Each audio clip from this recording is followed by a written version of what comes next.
Hello friend, नमस्कार। स्वागत करता हूं आपको अपने YouTube channel target with Ashoka में।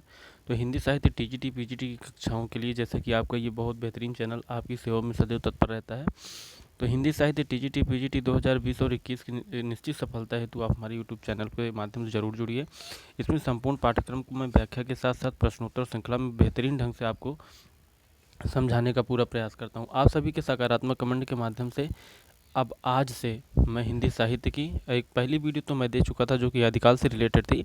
तो उसी क्रम में आज मैं फिर से हिंदी साहित्य टीजीटी की आपको प्रश्नोत्तर टीजीटी पीजी दोनों का कॉम्बिनेशन रूप में प्रश्नोत्तर श्रृंखला, उसके बाद फिर आपको व्याख्यात्मक श्रृंखला भी आपको अपने चैनल के माध्यम से प्रोवाइड करूंगा। तो अपने सकारात्मक कमेंटों के माध्यम से आप चैनल को सब्सक्राइब करिए और कमेंट में टीजीटी हिंदी लिखकर अपने विचार हमें प्रेषित करिए।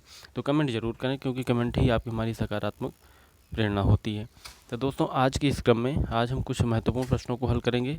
तो चैनल को जो ज़्यादा से ज़्यादा वीडियो को लाइक करिएगा और अगर वीडियो अच्छी लगे तो शेयर ज़रूर करिएगा, ठीक है। बाकी जानकारी आपको स्क्रीन पर दिख रही है, आप स्क्रीन के माध्यम से भी हमसे जुड़ सकते हैं। न वो दिए गए व्हाट्सएप नंबर पे आप हमको कमेंट और मैसेज कर दीजिएगा। तो आपको अगर आप नोट्स चाहिए हो तो हम आपको बाकायदे हिंदी PDF का जो अपडेटेड नोट्स हुआ है 2020-21 के लिए आपको मैं प्रोवाइड करा दूँगा। तो इसी क्रम में बिना देरी किए आइए मैं शुरू करता हूँ वीडियो को। तो दोस्तों, पहला क्वेश्चन है, आदिकाल को बीजोपन काल नाम किसने दिया। तो सबसे पहले मैं बता दूं कि आदिकाल को बीजोपन काल नाम आचार्य महावीर प्रसाद द्विवेदी जी ने दिया था और इसके अलावा अन्य विद्वानों के द्वारा आदिकाल के नाम जो दिए गए हैं वो निम्न प्रकार से मैं आपको समझाने का प्रयास कर रहा हूँ। अगर चारण काल की बात करें तो चार्ल्स ग्रियर्सन ने किया है। प्रारंभिक काल मिश्रबंधु वीरगाथा काल रामचंद्र शुक्ल ने किया है। और आदिकाल हजारी प्रसाद द्विवेदी। संधि काल एवं चारण काल की अगर बात करते हैं तो राम कुमार वर्मा जी हैं। और सिद्ध सामंत काल राहुल साकृत्यायन है। अपभ्रंश काल के बारे में धीरेन्द्र वर्मा जी कहते हैं और अंधकाल कपिल कुलश्रेष्ठ जी की रचना है, वो दिया गया नामकरण है, ठीक है। ये आदिकाल को नामकरण लेकर एक प्रश्न जरूर पूछा जाता है आपसे, तो जो कुछ मैंने बताया आप उसको नोट करते चलें। इसी क्रम में नेक्स्ट क्वेश्चन है कि रीतिकाल को अलंकृत काल नाम किसने दिया। रीतिकाल को अलंकृत काल नाम किसने दिया।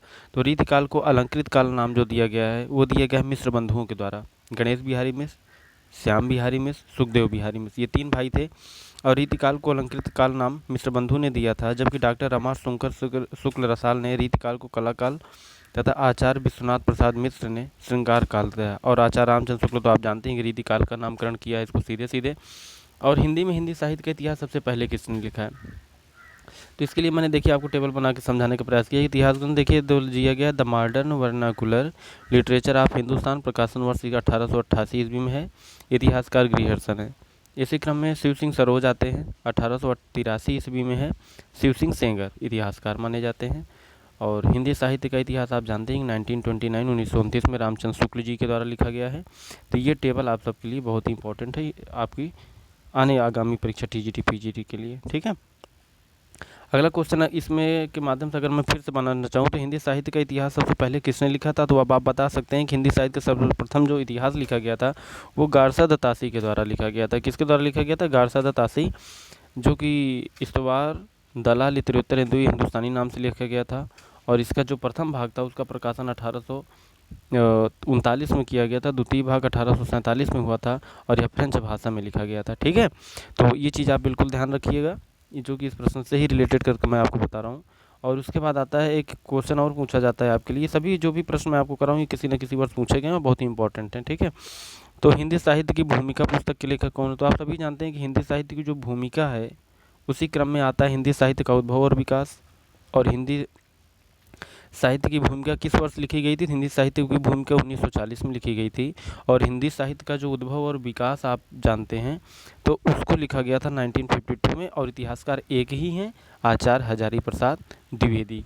तो आचार्य हजारी प्रसाद द्विवेदी जी के द्वारा ही दोनों रचनाएं लिखी गई। हिंदी साहित्य की भूमिका 1940 में और हिंदी साहित्य का उद्भव और विकास 1952 में लिखा गया था, ठीक है। अब अगले क्वेश्चन जो पूछता है, पुरानी हिंदी का नामकरण किसने किया था। तो आप सभी जानते हैं ये बहुत ही इंपॉर्टेंट क्वेश्चन है, बहुत पेड क्वेश्चन है टीजीटी के लिए पीजीटी के लिए। तो पुरानी हिंदी का नामकरण किसने किया था। तो पुरानी हिंदी का जो नामकरण है ये आप कमेंट करके माध्यम से हमें तुरंत बताइएगा। वैसे ही बहुत ही अच्छा क्वेश्चन है, इसलिए मैं आपको होमवर्क देता हूँ कि पुरानी हिंदी का नामकरण किसने किया ये बताइएगा। और उनसे रिलेटेड अगर कोई तथ्य आपको मालूम है तो उसको भी कमेंट में ज़रूर करिएगा, ठीक है। हिंदी साहित्य के आरंभिक काल को सिद्ध सामंत काल किसने कहा। तो देखिए ये तो मैं बता ही दूंगा कि आपको हिंदी साहित्य के आरंभिक काल को सिद्ध सामंत काल किसने कहा, तो राहुल सांकृत्यायन आप सभी जानते हैं। लेकिन इसी प्रश्न से रिलेटेड करके मैं आपको काफ़ी कुछ तथ्य कन्फर्म कर रहा हूँ, उसको आप नोट कर लीजिएगा, ठीक है। हिंदी साहित्य के आरंभिक काल को सिद्ध सामंत काल की अगर हम बात कर रहे हैं तो सिद्ध सामंत काल जो कहा उसने तो कहा था राहुल सांकृत्यायन ने। अगर और लोगों की बात करें, संधि एवं चारण काल किसने कहा था, तो कमेंट करिए आप सभी। संधि एवं चारण काल जो था राम कुमार वर्मा ने कहा था, ठीक है। समय काल की बात करें तो 693 से 943 ईस्वी तक। आरंभिक काल जिसे आप उन्मेष काल भी कहते हैं, तो आरंभिक काल मिश्र बंधु ने कहा था। समय सीमा है 700 से 1444 ईस्वी में। प्रारंभिक काल की बात करें तो आप सभी जानते हैं कि जो प्रारंभिक काल था, ठीक है, तो आरंभिक और प्रारंभिक में बड़ा कन्फ्यूजन होता है। तो आरंभिक जिसे उन्मेष काल भी आप कहते हैं वो मिश्र बंधु थे, जबकि प्रारंभिक काल की बात करें तो गणपति चंद्र गुप्त थे, ठीक है। ये चीज़ आप कंफर्म कर लीजिए, आरंभिक काल मिश्र बंधु, प्रारंभिक काल गणपति चंद्र गुप्त हैं। चारण काल की बात करें तो डॉक्टर गियर्सन जी आते हैं। बीज वपन काल आप जानते हैं महावीर प्रसाद द्विवेदी हैं। आदिकाल हजारी प्रसाद द्विवेदी हैं, जिनके समय सीमा 1000 से 1400 ईस्वी मानी जाती है। और फिर आधार काल की बात करें तो सुमन राजे आते हैं, ठीक है। आधार काल के लिए सुमन राजे जी का नाम है। वीर काल के लिए विश्वनाथ प्रसाद मिश्र हैं, वीर काल को विश्वनाथ याद रखिएगा।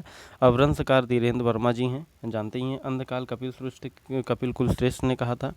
आधार काल मोहन अवस्थी ने कहा था। संक्रमण या प्रवर्तन काल राम खिलौन पांडे ने कहा था। और वीर गाथा काल आचार्य रामचंद्र शुक्ल ने 993 से 1318 ईस्वी के बीच कहा गया था, ठीक है। पुरानी हिंदी का नामकरण जो था वो आपको मैंने कमेंट के माध्यम से ही बताया, और आप सभी हमें बताएंगे कि किस अपभ्रंश को पुरानी हिंदी का नाम दिया गया था, ठीक है। आचार्य रामचंद्र शुक्ल ने प्राकृत भाषा हिंदी तथा भोला शंकर व्यास ने हिंदी के आरंभिक रूप को भट्टका। ये तथ्य आप याद रखिएगा कि प्राकृत भाषा हिंदी, ठीक है, आचार्य रामचंद्र शुक्ल ने प्राकृत भाषा जो रचना थी हिंदी की, और भोला शंकर व्यास ने हिंदी के आरंभिक रूप को अवहट्ट कहा है बंधु। तो ये सब चीज़ें हैं। आप पुरानी हिंदी का नामकरण किसने किया, इसके बारे में आप हमें ज़रूर कमेंट करिएगा। और हिंदी साहित्य के क्रम में मैं इसी तरीके से वीडियो डालता रहूँगा। आप हमारे चैनल को सब्सक्राइब कर लीजिएगा, वीडियो को शेयर करना बिल्कुल ना भूलिएगा। और अगर आप इसकी व्याख्यात्मक क्लास चाहते हैं तो वो भी कमेंट करिएगा, ताकि मैं आपको इतने ही इस समय में मैं आपको पूरा कोर्स कंप्लीट कर सकूं। बाकी ये प्रश्नोत्तर श्रृंखला अनवरत रूप से हमारी इस चैनल पर चलती रहेगी, तो चैनल को सब्सक्राइब कर लीजिएगा। आइए चलते हैं नेक्स्ट क्वेश्चन की तरफ। दोस्तों एक क्वेश्चन, ये बहुत ही पेट क्वेश्चन है कि मिश्र बंधुओं में कौन नहीं है। तो आपको मैं अभी भी बता के आ रहा हूँ, गणेश बिहारी से, श्याम बिहारी में, सुखदेव बिहारी में। लेकिन इससे भी अतिरिक्त मैं आपको बताऊँ तो कुछ प्रश्न ऐसे होते हैं जो पूछे जाते हैं, उनको भी मैं इसमें शामिल कर रहा हूँ, इससे रिलेटेड करते हुए।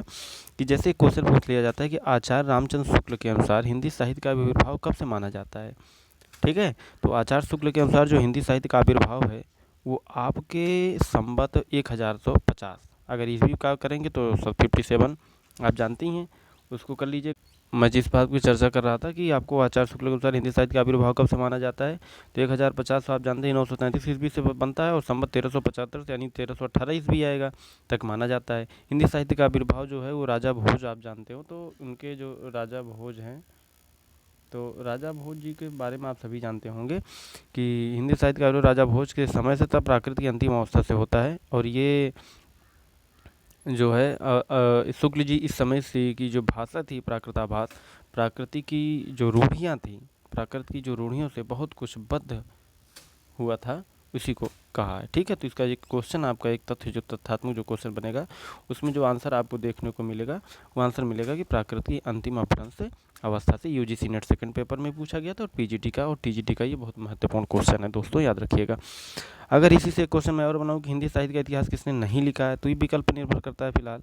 लेकिन डॉक्टर नगेंद्र जो थे उन्होंने, आप याद कर लीजिएगा, डॉक्टर नगेंद्र ने इन्होंने संपादन किया था, ठीक है।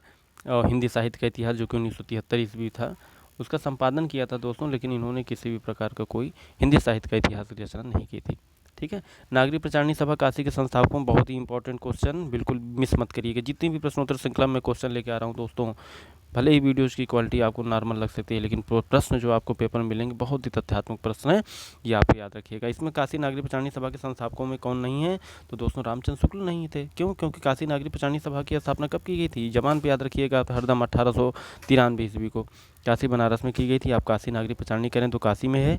इसके संस्थापक सदस्यों में श्याम सुंदर दास, ठाकुर शिव कुमार सिंह और रामनारायण मिश्र, ये 3 लोग याद रखिए। कौन कौन? श्याम सुंदर दास, ठाकुर शिव कुमार सिंह और रामनारायण मिश्र। इनके जो प्रथम जो सभापति की बात करें तो राधा कृष्ण दास जी थे, राधा कृष्ण दास कौन थे? ये भारतेंदु हरिश्चंद्र के फुफेरे भाई थे।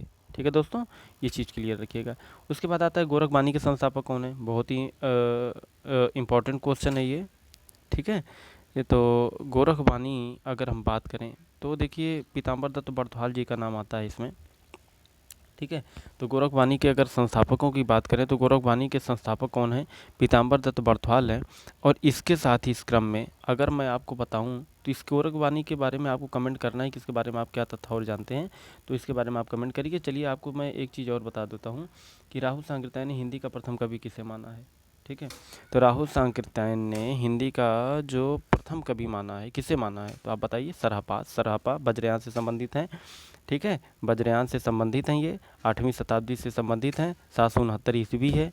ठीक है, इसी तरीके से पुष्य या पुष्यदंत जिसको आप कहते हैं वो 9वीं शताब्दी से संबंधित थे। इनको प्रथम कवि कौन माना था? शिव सिंह सेंगर ने माना था।